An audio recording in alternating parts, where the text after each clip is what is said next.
Hello friends, welcome to my YouTube channel. This is Rajni Agarwal. Last video में मैंने आपको पढ़ाया ऑर्थोडॉक्स के बारे में, जो ऑर्थोडॉक्स के पार्ट कहलाते हैं। कौन कौन से? सांख्य और योगा, न्याय, वैशेषिक, मीमांसा और वेदांता। और आज हम पढ़ेंगे जो उसमें हेटेरोडॉक्स की बात करते हैं, फिलॉसफी,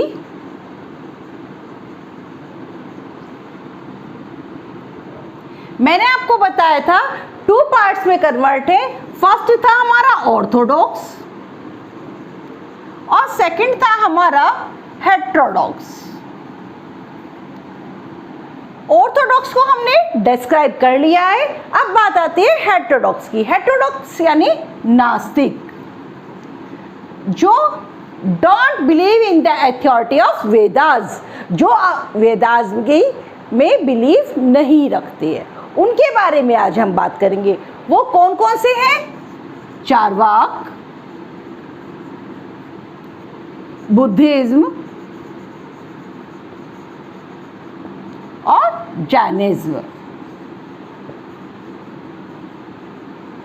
आज हम आपसे इनके बारे में डिटेल में बात करेंगे।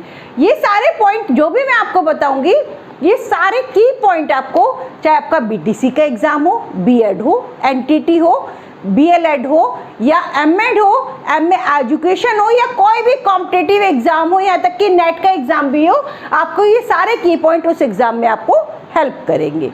हाँ जी, तो बात करते हैं हम चार्वाक की।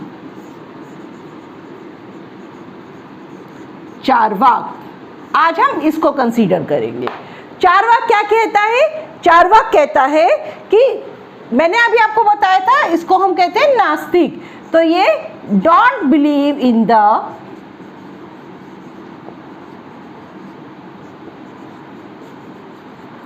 Authority of Vedas.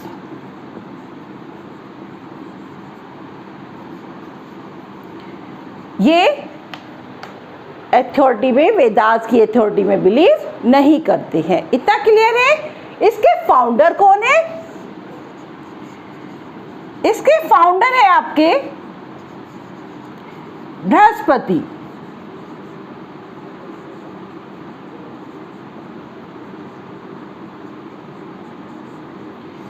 उन्होंने ही चार्वाक को फाउंडर किया था। क्लियर? आगे देख लेते हैं। इतना क्लियर हो गया? स्क्रीनशॉट ले लीजिए।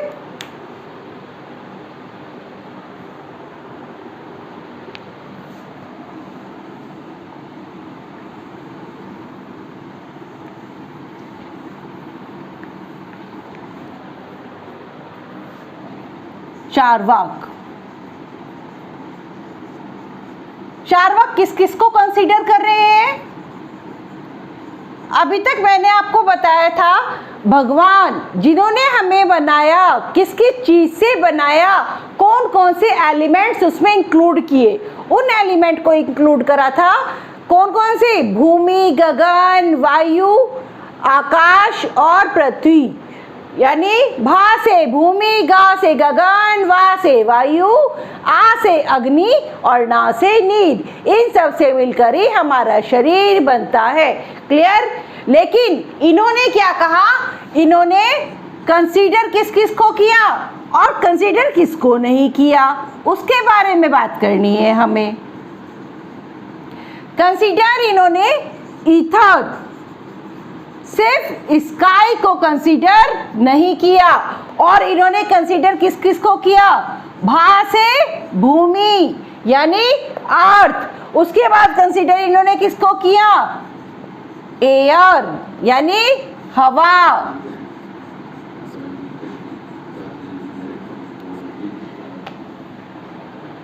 इन्होंने स्काई को भा से भूमि, गा से गगन,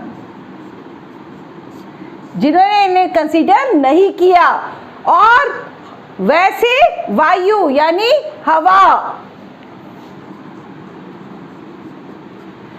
फिर क्या आया? भा, गा, वा, आ, फायर यानी अग्नि। अब क्या आया आपका? ना से नीड यानी वाटर। और ये किसको कंसीडर नहीं कर रहे हैं? ईथर यानी स्काई, इसको इन्होंने कंसीडर नहीं किया। ये कहते हैं आकाश का इसमें कोई रोल नहीं है। इतना क्लियर है? देख लीजिए, नोट डाउन करिए, ये स्क्रीनशॉट ले लीजिए, मैं साइड हो जाती हूं, रब कर दूं।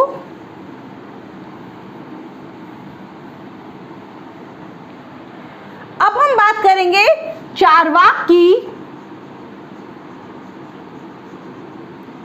एपिस्टेमोलॉजी।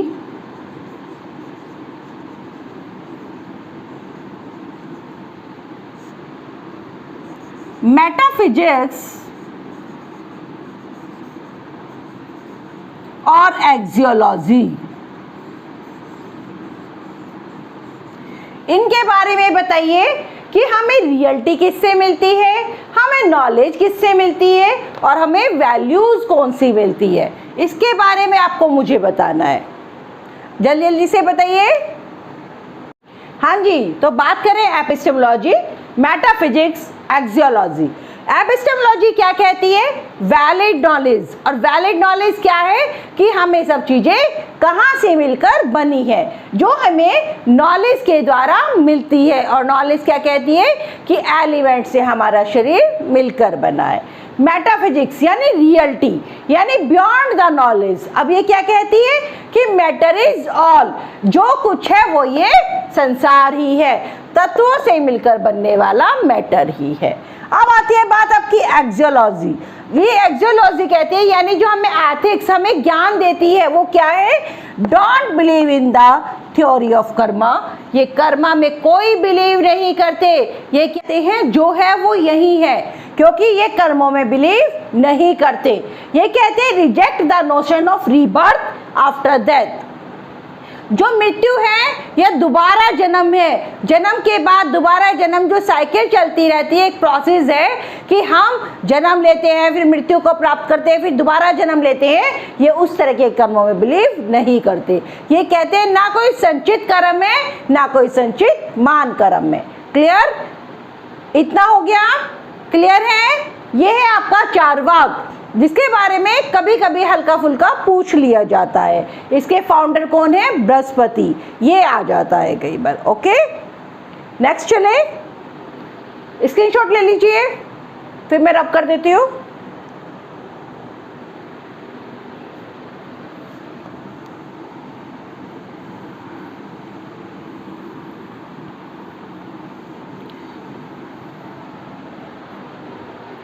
अब हम पढ़ेंगे इसमें Buddhism.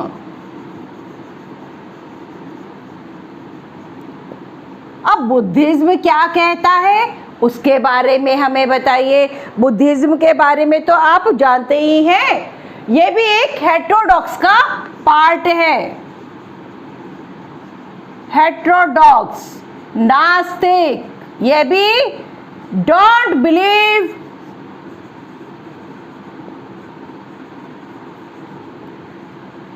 in the authority of Vedas। ये भी वेदास में बिलीव नहीं करते। और इसको किसने बनाया? इसके फाउंडर कौन थे? इसके फाउंडर बताइए। इसके फाउंडर सिद्धार्थ गौतम।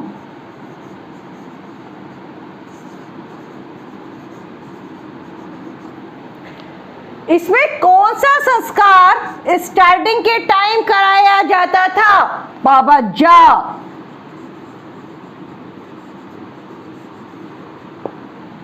क्लियर? इसमें कौन सी लैंग्वेज यूज की जाती थी? पाली। इसमें कितने अल्फाबेट्स होते थे? 49।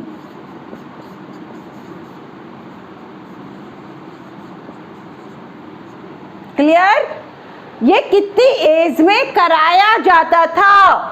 पाबज्जा 8 इयर्स। क्लियर है? नोट डाउन कर लीजिए या स्क्रीनशॉट ले लीजिए। उसके बाद देखते हैं 12 ईयर्स इसमें क्या कराया जा रहा था? उपसंपदा संस्कार।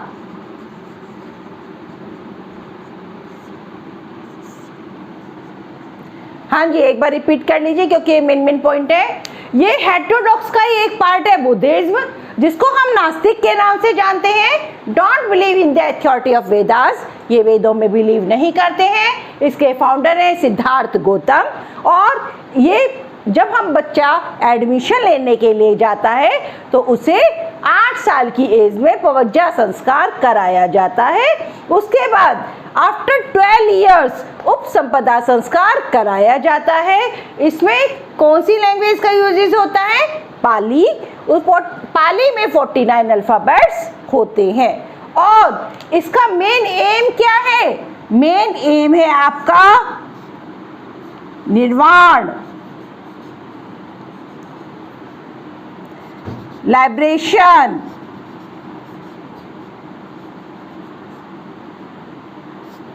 देखिए, मैंने अपनी तरफ से दोनों लैंग्वेजेस को यूज किया है, जिससे हिंदी मीडियम और इंग्लिश मीडियम दोनों का बेनिफिशियल रहे। और आप इसे पढ़कर सारे की पॉइंट को यूज करके किसी भी कॉम्पिटिटिव एग्जाम में इससे क्वेश्चंस बाहर नहीं आ सकते। स्क्रीनशॉट ले लीजिए, मैं साइड हो जाती हूँ। आप सबने स्क्रीनशॉट ले लिया होगा, रब कर दूं? हाँ जी, तो बात करें बुद्धिज्म के 4 नोबल ट्रुथ की, जो उनके 4 आर्य सत्य हैं। वो क्या क्या है? सफरिंग यानी दुख है, संसार दुखमय है। नेक्स्ट है कॉजेज ऑफ सफरिंग, दुख के कारण है। सेसेशन ऑफ सफरिंग, और दुख से निवारण संभव है। नेक्स्ट है leading to cessation of suffering, और निर्वाण से मुक्ति के लिए मार्ग है। फर्स्ट है सफरिंग, देन है कॉजेज ऑफ सफरिंग, देन है सेसेशन ऑफ सफरिंग, नेक्स्ट है leading to cessation of suffering. ये है हमारे 4 नोबल ट्रुथ। और इनको आप ध्यान से पढ़ लीजिए। नोबल ट्रुथ होते हैं हमारे 4, और पाथ कितने होते हैं? 8। ये 4 नोबल ट्रुथ है और 8 फोल्ड पाथ है। क्लियर? अभी मैं पहले आप इसका स्क्रीनशॉट ले लीजिए, फिर 8 फोल्ड पाथ के बारे में बताती हूँ। अब हमने पढ़ा था 4 नोबल ट्रुथ, जो हमारे 4 आर्य सत्य हैं। और अब हम पढ़ रहे हैं 8 फोल्ड पाथ। ये है हमारे 8 फोल्ड पाथ। फर्स्ट है राइट फेथ, यानी हमारी दृष्टि की अच्छा देखें। राइट रिजोल्व, यानी अच्छे संकल्प लें। नेक्स्ट राइट स्पीच, यानी अच्छे शब्दों को बोले। वाक्य यानी शब्द। राइट एक्शन, यानी अच्छे कर्मों का यूज करें। राइट लिविंग, यानी अच्छी तरह जिए और जीने दें। राइट थॉट, यानी स्मृति, यानी अच्छी यादें, अच्छी मेमोरीज। राइट कंसंट्रेशन, जो हमारा ध्यान लगे हमारी समाधि के थ्रू, वो बेस्ट हो। नेक्स्ट है राइट एफर्ट, और हम जो कार्य करें वो अच्छे व्यायाम के थ्रू करें। इतना स्क्रीनशॉट ले लीजिए।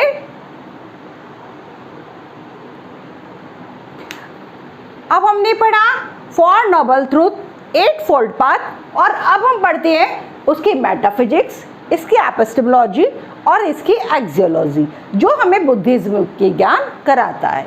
मेटाफिजिक्स यानी हमारा बियॉन्ड द रियलिटी, ये रियलिटी के बारे में बताता है। ये कहते हैं God is not the creator of this world, कि इसके क्रिएटर, जो वर्ल्ड के क्रिएटर हैं, वो गॉड नहीं है। नेक्स्ट है एपिस्टेमोलॉजी, यानी जिससे हमें नॉलेज मिलती है। ट्रू नॉलेज है निर्वाण, यानी मुक्ति, यानी लिबरेशंस।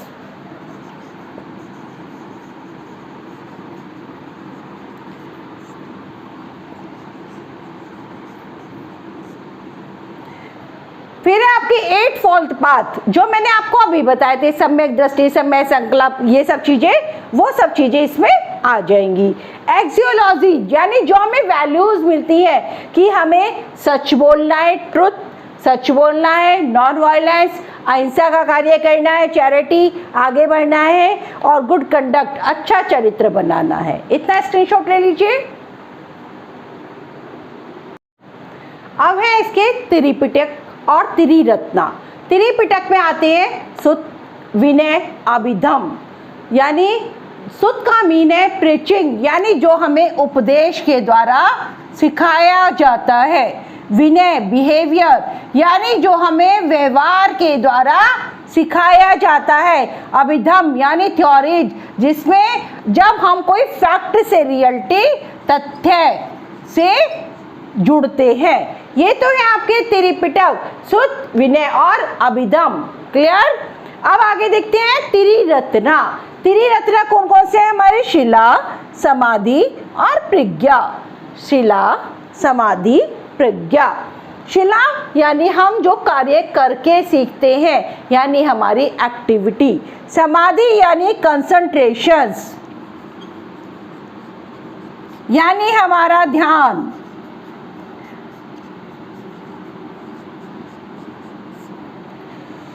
जो क्रियाएं होती है। प्रज्ञा विजडम यानी बुद्धि।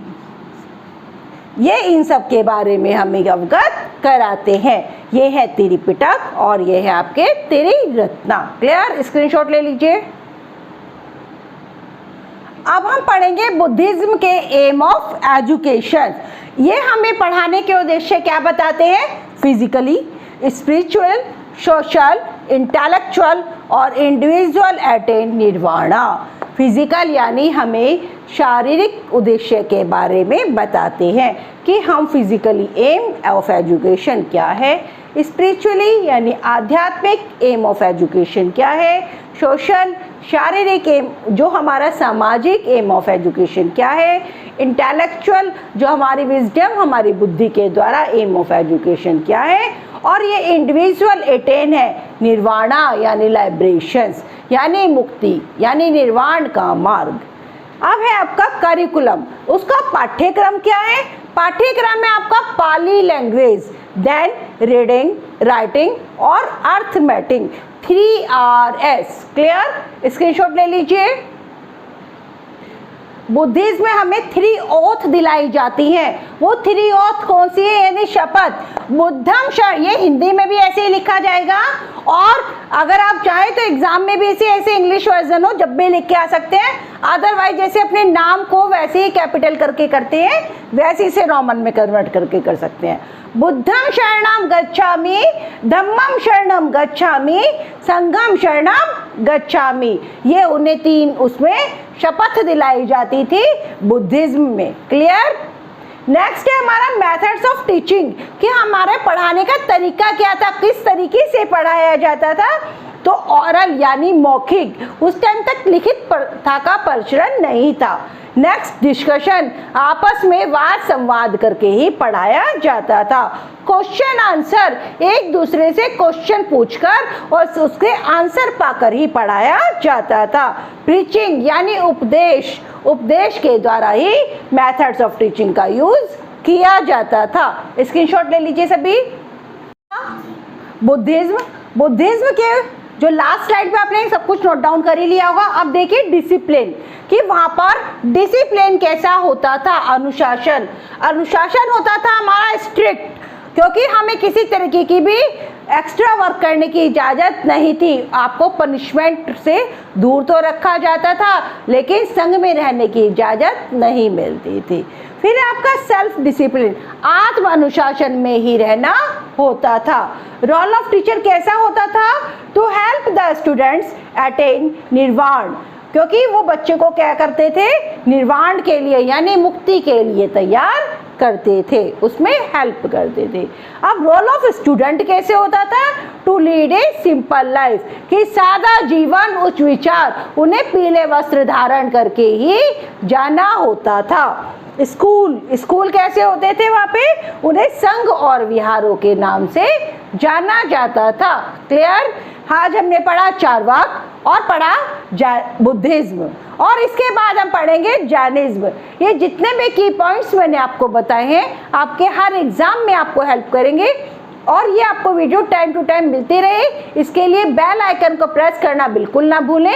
मेरे चैनल को सब्सक्राइब जरूर कर दें, इस वीडियो को ज़्यादा से ज़्यादा शेयर्स करें और वीडियो को लाइक तो जरूर ही कर दें। आपका मोटिवेशन ही मुझे नए नए वीडियो लाने के लिए मोटिवेट करेगा। Now thank you.